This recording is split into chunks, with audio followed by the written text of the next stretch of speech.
de Cristo pelo general Tito. Portanto, o Messias tem que ter vindo até o primeiro século. Quando você analisa qualquer Messias, isso eu tenho em debates com judeus que eu faço, eu mostro isso, não há nenhum outro candidato que preencheria todas as características messiânicas a não ser Cristo, o Filho de Deus, esse que foi profetizado e que se encaixa em várias outras profecias, a gente pode debater sobre isso também. Portanto, se ele veio a primeira vez, essa é a garantia de que ele voltará a segunda vez. Isaías 9:26 foi tão forte que alguns judeus até chegaram a sugerir, tá? Alguns chegaram a sugerir que Daniel errou a profecia. Por quê? Porque claramente aponta para o Cristo. O Cristo teria que vir no primeiro século. Curiosamente, ele é o rabino mais conhecido de todo o mundo. Portanto, sim, Jesus veio a primeira vez e essa é a evidência de que ele voltará a segunda vez. A primeira vinda garante a segunda vinda. Agora, o contrário não é verdade, Toshio, né? O seu ateísmo defende a evolução. A evolução nunca aconteceu, nem continuará ocorrendo, nem ocorrerá. É interessante que isso aí vai cair num outro tema que eu não lembro onde está, mas que eu já afirmo, né? Quem fica acreditando na Bíblia vira negacionista. Então, a pessoa pegar e falar que um fato, que é a evolução, que você pode fazer exame de DNA e tudo mais, você não vai chegar no barro, você não é primo de filtro de barro nem de tijolinho, tá? Você é primo, sim, de primatas. Pode não acreditar e nem precisa, porque a ciência é isso e acabou o papo. Depois convido você, quem não conhece aí, coloca ali, ó. Evolução é um fato. Então, PDF gratuito da Associação Brasileira de Ciências. Se você consegue produzir artigo científico revisado por pares, que você faz ciência de verdade, não pseudociência que o design demente ou o design inteligente faz, aí a gente pode pegar e começar a respeitar. Do contrário, enquanto fica só negando com esse desespero de tentar afirmar que um texto bíblico está correto, isso daí é no mínimo vergonhoso. Primeiro porque eu já provei aqui que ninguém consegue colocar porcaria nenhuma em prática, né? Fica só nesse malabarismo, para lá e para cá. É interessante. Aí vai pegar e vai falar que qual que é a teologia? O que você fala? Mateologia. É mateologia. Eu falei, sabe o que eu estou falando? Eu só peguei o texto bíblico e li o texto bíblico. É mateologia? Você lê o texto em si não serve? Ou não é palavra de Deus? Nossa, se é a palavra de Deus, como é que ela pode ser tão porcaria do início ao fim assim, né? É interessante isso.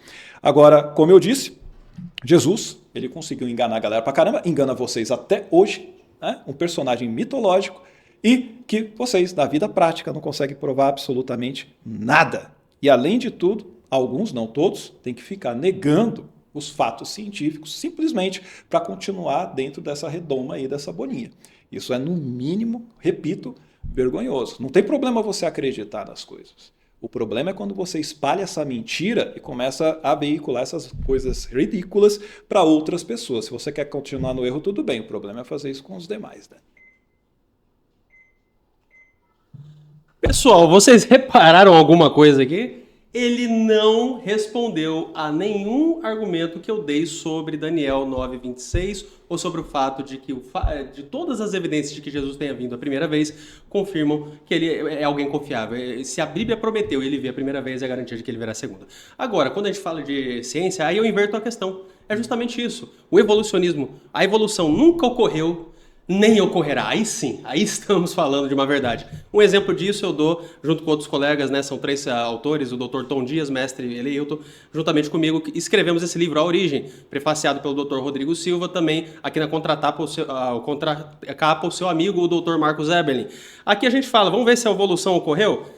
Vamos só falar de probabilidades. A gente pode falar de muitas coisas mais, inclusive sobre genética, se você quiser depois. Mas olha só, a proteína funcional para qualquer proteína funcional, a mínima ali, você teria uma chance em 10 elevado a 127. De acordo com o limite de Borel, você teria até 50. Um ser humano completo elevado a 2 milhões.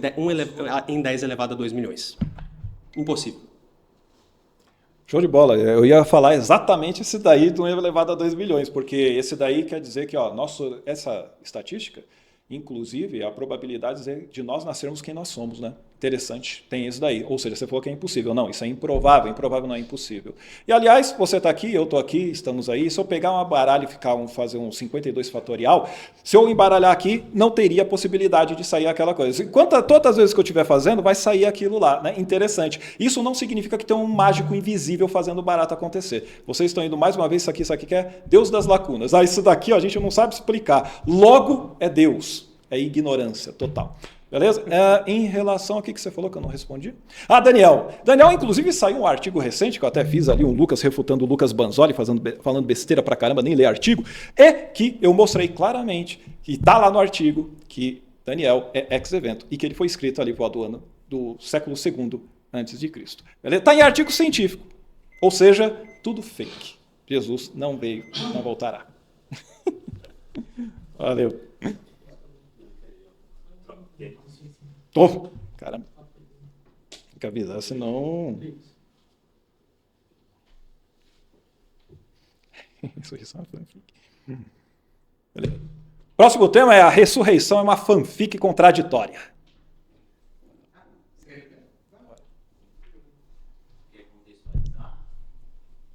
Você quer que contextualize? Ou... Pode. Beleza, tem quantos minutos? 2 minutos. Beleza. Uma vez que é demonstrado, pessoal, que Deus é real, sobrenatural é possível. Então, sim, Jesus ele ressuscitou dentre os mortos. Essa é a primeira e principal razão do porquê a ressurreição é um fato e é uma verdade. Algo que a cosmovisão do Toshio não consegue sustentar. Ele traz uma alegação aqui que pressupõe ser verdade. Porém, a verdade pressupõe a existência de Deus, Toshio. Você não conseguiu fundamentar a própria verdade. Essa proposição, ela é mental. Você que gosta de ver, olhar para o lado, querer ver Deus, você vê essa proposição?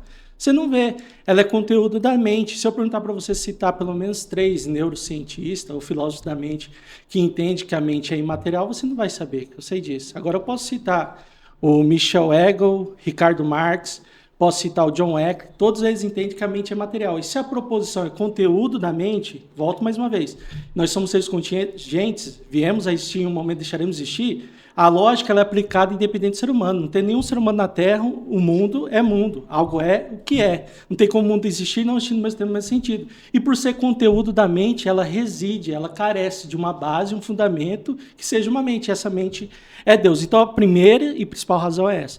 Os evangelhos são confiáveis, relatos históricos. Foi achado o anel de Pôncio Pilatos, a tumba de Caifás. Então essa seria a segunda razão. Temos a terceira razão, documentos extra-bíblicos, como o relato flaviano, de Tácito, Plínio Jovem e outras fontes essas bíblicas que demonstram que Jesus é uma pessoa histórica e relatam até mesmo que Jesus apareceu para os discípulos, como o texto do testemunho flaviano. Temos a questão social, o impacto de Jesus transforma vidas.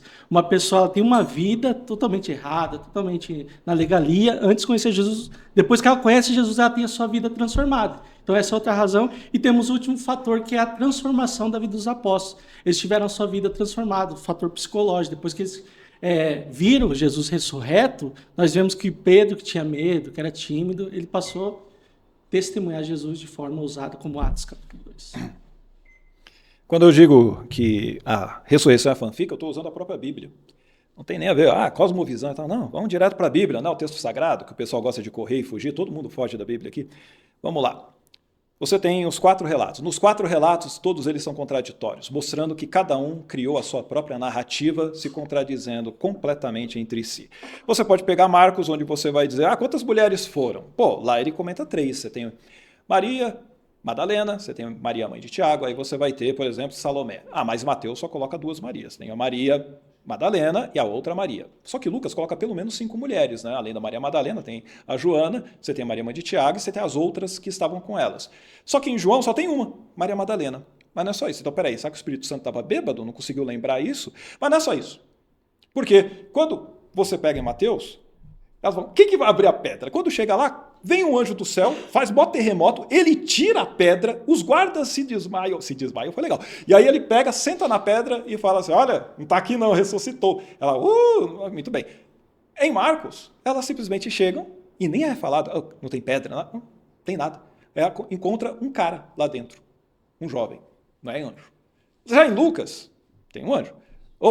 E aí agora, ou 2. E lá em João, você tem outros 2 rapazes. Aí você fala, ou 2 anjos. Aí você vai misturando. Aí você fala, e aí? 2, 1 anjo, jovem, tirou a pedra, não tirou, eles viram, não viram, aconteceu um terremoto, não aconteceu. E aí? Também é dito em Mateus que quando Jesus ressuscitou, teve a ressurreição, Walking Dead, lá do pessoal que estava no cemitério de Jerusalém. Eles entraram em Jerusalém.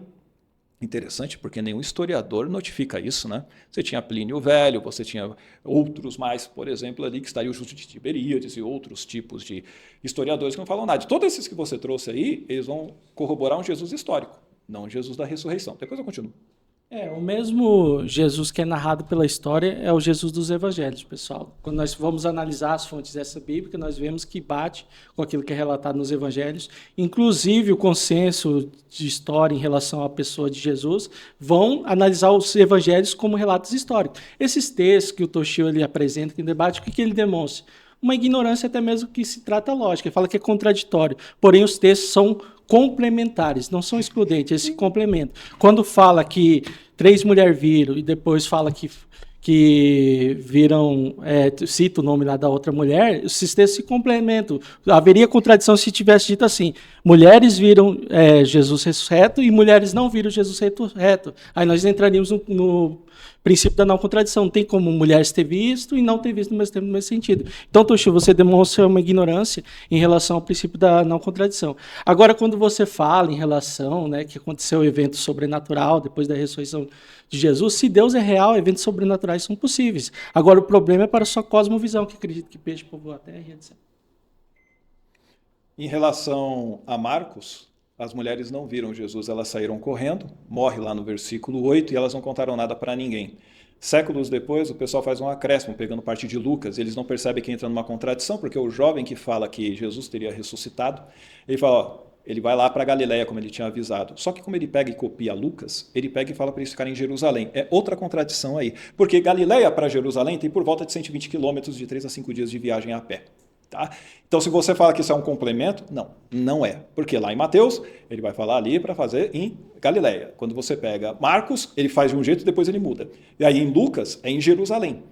Certo? E aí depois você vai ver em João, ele vem em Jerusalém, depois ele vai para Galiléia e depois simplesmente nem é arrebatado. Tá? Fora isso, você teria as falas de Jesus, o que poderia ser feito ou não. São coisas completamente contraditórias. Cada um falando uma coisa diferente. E, em relação às outras coisas, a gente pode pegar e falar posteriormente. Tem mais alguém que eu tenho que falar sobre isso? Tem, né? Você foi o primeiro que eu falei do assunto? É o mesmo tema, né? Eu estou me perdendo.